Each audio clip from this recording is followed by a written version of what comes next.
All right, everyone. Today I'm going to show you how to hardwire Dashcam into your Mazda CX9, and this will also work for you guys out there with the CX5 as long as you have the home link mirrors.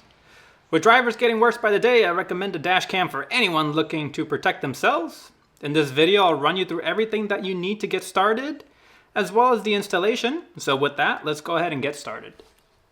Now, before we get started, I do want to mention once again, this is going to be for us to have the home link powered mirror, because we'll be using this dongle adapter which attaches specifically into the rear view mirror housing, and that's where it gets its 12-volt power from. If you have the old school mirror, you will have to get a hardwire kit such as this, which we'll touch on in a different video, but just want to go ahead and make that clear once again that we will be using the home link powered mirror in both the CX5 and CX9. Alright, and as far as what we need, it's pretty straightforward, and as always, I'll put all the links down below. Get yourself a decent dash cam. This is the Viafo A119. It's one of my favorite dash cam. I have a version of this in every one of my cars.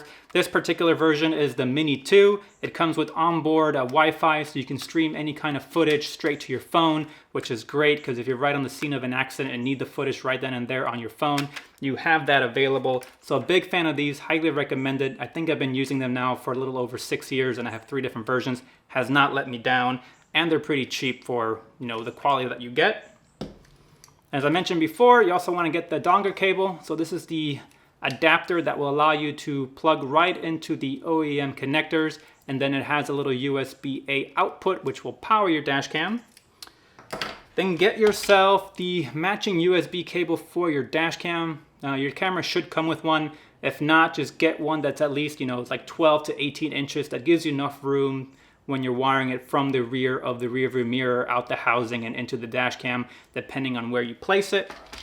And then lastly, make sure you get yourself a solid high endurance card like the SanDisk.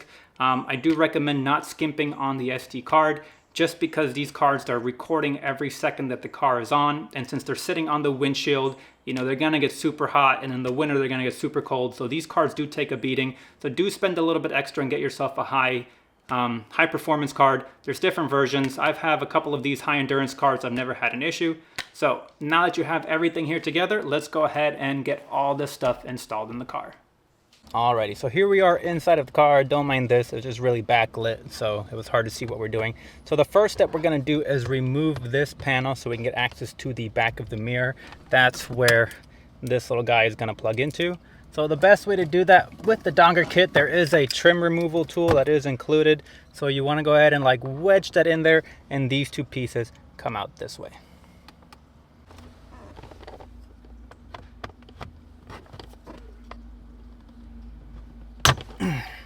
There's one side, and then you just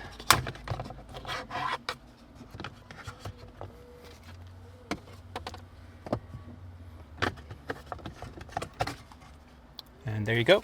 So once you got that exposed, we'll work in this area. Okay, so same angle as before, we've just zoomed in a little bit. Right here you see the OEM connector, and that's what the dongle cable is going to plug into. So just go ahead and remove this guy, and you will just match them. So this guy's gonna go into the OEM connector. This guy is going to go on the other side. And there you have it. So that is now connected. I'll zoom out here so you can see.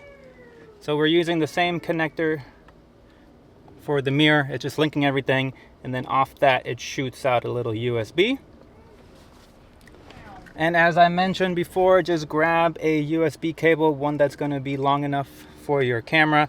So I had one pre-mounted here with a 12 volt. So remember, you got to get out of the cover shell. So kind of measure, and anything extra you can always tuck back in. So this guy is a good length. So let's go ahead and proceed and getting this all tidied up. So we'll go ahead and plug in the USB. In our case, it's a USB-C. And then there is a double-sided sticky tape. I would just find a good spot, nothing too close to the camera, and just kind of get everything kind of tidied back up.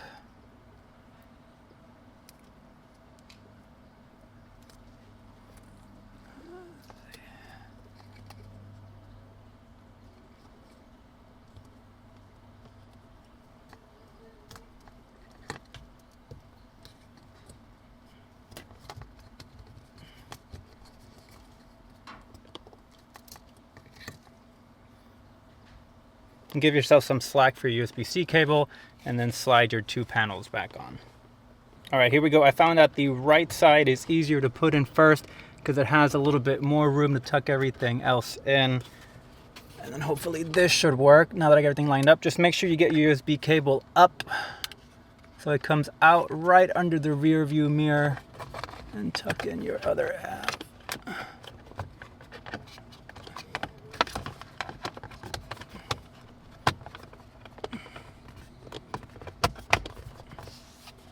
All right.